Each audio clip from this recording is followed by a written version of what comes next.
ஓம் மகா காளியே போற்றி போற்றி. ஓம் பத்ரகாளி தாயே போற்றி போற்றி.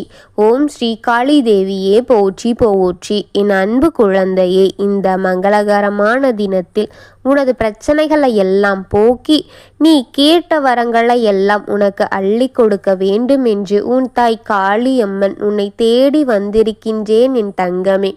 இந்த பதிவை எக்காரணத்திற்காகவும் அலட்சியம் செய்து விடாதே என் தங்கமே. முழுமையாக கேட்டுவிட்டு செல் என் குழந்தையே. என் அன்பு குழந்தையே, நான் உன்னிடம் வந்து சொன்ன அத்தனையுமே இந்த காதில் வாங்கி அந்த காதில் விட்டு விடாதே என் குழந்தையே. நான் எதை சொன்னாலும் சரி, இல்லை எதை உன்னிடத்தில் கொண்டு வந்து சேர்த்தாலும் சரி, அதில் ஒரு காரண காரியமும் அதில் ஒரு அர்த்தமும் இருக்கும் பிள்ளையே. என்னுடைய வாக்கை கேட்டு அதன்படி உனக்கு நல்லதும் இருக்கும் என் தங்கமே. அப்பொழுதுதான் நான் என்ன சொல்ல வருகிறேன் என்று உனக்கு என்னை பற்றி நன்றாக புரிய வரும் என் தங்கமே. காரண காரியங்கள் இல்லாமல் நான் உன் நேரங்களையும் நான் வீணாக்க சொல்ல மாட்டேன் என் தங்கமே. நான் என்ன சொல்ல வருகிறேன், உனக்கு என்ன வாக்கை கேட்க சொல்கின்றேன் என் பிள்ளையே என்று உன்னை பார்த்து சொல்கின்றேனோ அன்று அதில் மிக பெரிய காரண காரியத்தோடு தான் இருக்கும் என் தங்கமே. அதற்காகவே உன் தாய் உன்னை தேடி வந்திருப்பேன் என் தங்கமே. உன் வாழ்க்கையில் எத்தனையோ வழிகளை நீ சுமந்து கொண்டிருக்கும் நீ இப்பொழுது மிக பெரிய வழியாக நினைப்பது என்ன தெரியுமா? உன் மனம் விரும்பும் உறவிடம் பேசாமல் இருப்பதுவே என் தங்கமே. எத்தனையோ வழிகள் இருந்தாலும் சரி, இது அதைவிட எல்லாம் பெரிதாக தெரிகின்றதா என் தங்க குழந்தையே? உன் வீட்டிற்குள்ளே இருந்து கொண்டு ஒரு உறவோடு சரியாக பேச்சுவார்த்தை இல்லை, சரியாக பேசவும் மாட்டேங்க என்ற அவர்களிடம் உன் முகம் கொடுத்து பார்த்தாலும் பேசுவதற்கு பிடிக்காமல் இரு வார்த்தையிலேயே அந்த இடத்தை விட்டு நகர்ந்து உனக்கு மிகவும் வருத்தத்தை கொடுக்கின்றது என்று நீ நினைக்கின்றாய். எனக்கு அது நன்றாக தெரிகின்றது என் தங்கமே. இந்த உலகில் எதை விரும்பினாலும் அதை அளவோடுதான் விரும்புவாய். ஆனால் உன் துணையையும் சரி, உன் பிள்ளைகளையும் சரி, நீ உயிருக்கு மேலாக நினைத்து கொண்டிருக்கின்றாய் என்று இந்த அப்பனுக்கு நன்றாக தெரியும் என் தங்கமே. உன் உயிருக்கு உயிராக நினைக்கின்ற உன் துணையும் உன் உலகமாக நினைக்கின்ற உன் குடும்பத்திற்காகத்தானே நீ இத்தனை நாளாக இவ்வளவு நெருக்கடிகளையும் இவ்வளவு கஷ்டங்களையும் சகித்து அதை பட்டும் படாமல் எடுத்து கொண்டே இருந்தாய். இதை வேண்டாமானாலும் அழித்து விட்டாய் என்று எனக்கு நன்றாக தெரிகின்றது என் தங்கமே. இந்த தைரியங்கள் எல்லாம் அதிலிருந்து பெற்றது தானே. அப்படி இருக்கும் பொழுது இந்த நேரத்தில் உன் உயிருக்கு உயிரான உறவை உலகத்தை விட்டு போகின்றார் என்று நான் சொல்ல வந்தேன் என் தங்கமே. என்ற காரணத்தை என்ன காரணம் என்று நீ சரியாக புரிந்து கொள் என் குழந்தையே. நீ ஒரு உறவை இழந்து அனைத்தையுமே இழந்து தன்னந்தனியாக அனைத்தையுமே சமாளித்து நிற்க வேண்டும் என்பதுதான் உன் எதிரிகளின் எண்ணமாக இருந்து கொண்டிருக்கின்றது. அதனால் அவன் நினைப்பது போல தான் இப்பொழுது உனக்கு நடந்து கொண்டிருக்கின்றது என் பிள்ளையே. உன் பேச்சுகளை மதிக்க இல்லை, உனது வார்த்தைகளையும் மதிப்பதில்லை. உன் துணை சரியாக உன்னிடம் உறவும் பேச்சும் வைத்து கொள்வதே இல்லை. ஒரு சில வார்த்தைகளிலேயே உன்னை அவமதித்துவிட்டு சென்று விடுகின்றாய்.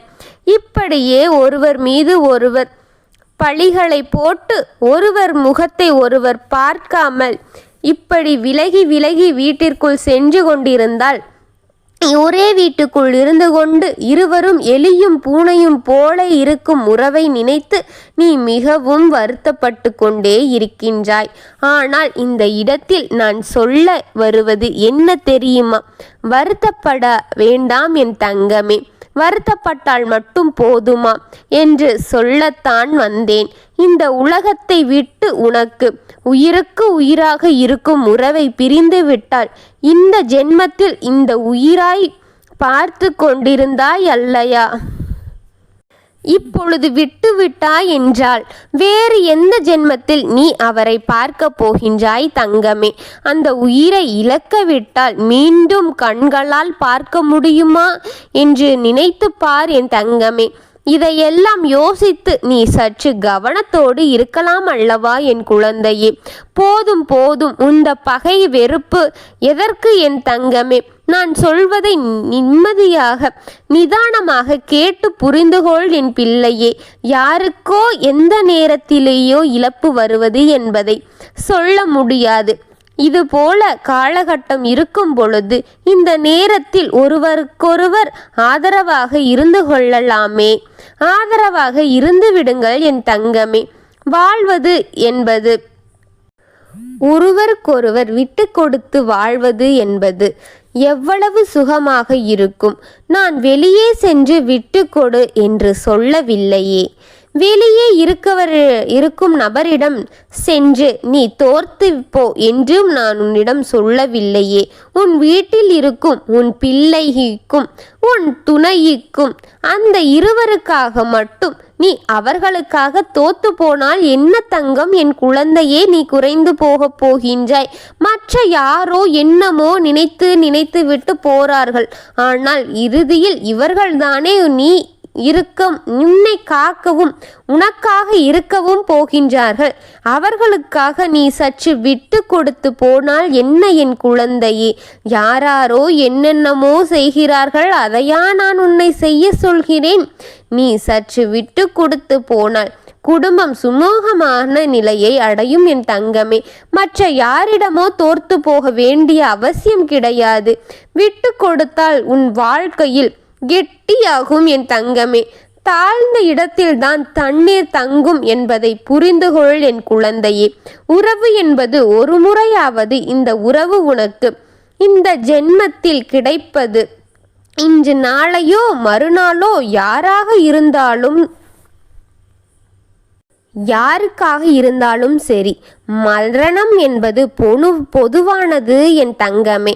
யாரை எப்பொழுது அது அழைத்து செல்லும் என்று யாராலும் கணித்து விட முடியாது. அவரை உனக்கு கிடைக்க வைத்த இந்த உறவு, வெறுப்பு, சந்தோஷம் இவையெல்லாம் நீக்கிவிட்டு உன் முகத்தில் இருக்கின்ற புன்னகையுடன் உங்கள் இருவரும் மனம் பிரியாமல் மகிழ்ச்சியாக இருப்பதே இந்த தாயின் என் பிள்ளையே. உன் பிள்ளைகள் மனம் விட்டு பேசு. உன் பிள்ளைகளிடம் சென்று மனம் விட்டு பேசு என் குழந்தையே. உன் துணையிடம் சென்று மனம் விட்டு பேசு. இறங்கி போனால் தவறு கிடையாது என் பிள்ளையே. சர்வமாக வைத்துக்கொள். பிறர் எதிர்பார்ப்பதை நடத்தி விடாதே. வாழ்க்கையை கெட்டியாக பிடித்துக்கொள் என் குழந்தையே. யாருடைய அதை அலட்சியமாக படுத்தி விடாதே என்று கூறவே உன் தாய் உன்னை தேடி வந்திருக்கின்றேன். நான் எதற்கு இப்படியெல்லாம் சொன்னேன் என்று நீ சற்று யோசித்து பார் என் தங்கமே. யாருக்கோ இப்படி கொடுத்து விடாதே. உன் வாழ்க்கையை கெட்டியாக பிடித்து வைத்துக்கொள். உனக்காக இருப்பது இந்த ஒரு வாழ்க்கையே. அதை நீ கெட்டியாக பிடித்து மகிழ்ச்சியோடு வாழ் என் தங்கமே. எல்லோருக்குமே இருக்கின்றது ஒரு வாழ்க்கைதான். அதையும் வெறுப்பு, சோகம், எதிர்ப்பு போன்ற தீய எண்ணங்கள் இது போன்ற வகையிலேயே செலுத்தாமல் இன்பம், சந்தோஷம் இவை போன்று மகிழ்ச்சியாக வாழ் என் தங்கமே. உனக்காக இருக்கின்ற உன் துணையையும் உன் பிள்ளைகளையும் சந்தோஷமாக பார்த்து கொள்வது உன் கடமைதானே என் குழந்தையே. அதை விட்டு அவரிடமே கொண்டு எதிர்ப்பை கொண்டு காட்டிக்கொண்டு ஒரு வீட்டிற்குள் எலியும் பூனையுமாக சண்டையிட்டு கொண்டிருந்தால் நன்றாகவா இருக்கும் என் குழந்தையே? இருவருக்கும் இருக்கின்ற ஒரு வாழ்க்கையை மகிழ்ச்சியாகவும் சந்தோஷமாக வாழ கற்றுக்கொள் என் குழந்தையே. உனக்காக உன் துணை எவ்வளவு விட்டு கொடுத்தும் உன்னை அனுசரிச்சும் போய்க் கொண்டிருக்கின்றாய் என்பதை ஒரு நாள் உணர்ந்து பார். உனக்கே புரியும். நான் சொல்வது அத்தனையும் ஒன்றும் உன்னை மட்டும் தாழ்ந்துவிடு என்று சொல்லவில்லை. அவர் உனக்காக செய்த தியாகங்கள் நிறையாக இருக்கின்றது என் குழந்தையே. அதையெல்லாம் உன் தாய் கண்ணெதிரிலே உனக்காக பார்த்திருக்கின்றேன். விட்டு கொடுத்து போனால் யாரும் கெட்டு போய் விடமாட்டார்கள் என் தங்கமே. விட்டு கொடுத்து போனால் பதிலாக வாழ்க்கை கெட்டியாக மாறிவிடும் என் குழந்தையே.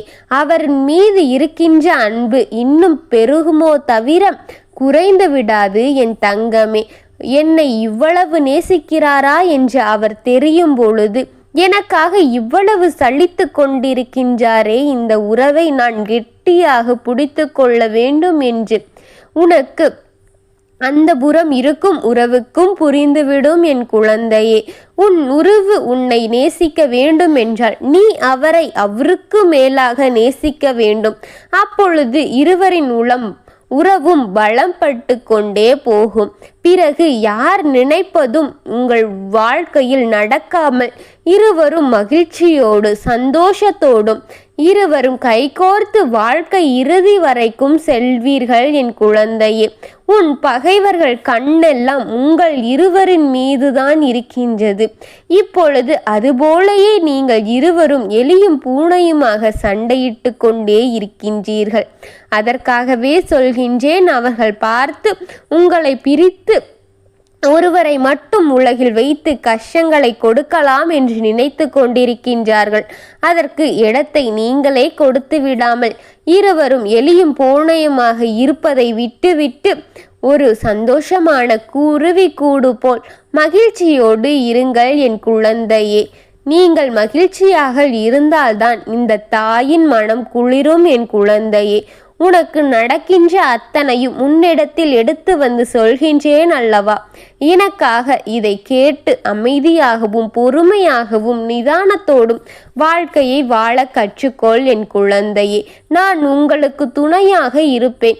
என்னுடைய அன்பும் ஆசீர்வாதமும் உங்களுக்கு என்றென்றும் இருக்கும் என் குழந்தைகளே. உங்களுக்கு நான் இருக்கின்றேன். நல்லதே நடக்கும். ஓம் காளி தேவியே போற்றி போற்றி. ஓம் மகா காளியே போற்றி போற்றி. ஓம் பத்ரகாளி தாயே போற்றி போற்றி. வாழ்க வளமுடன்.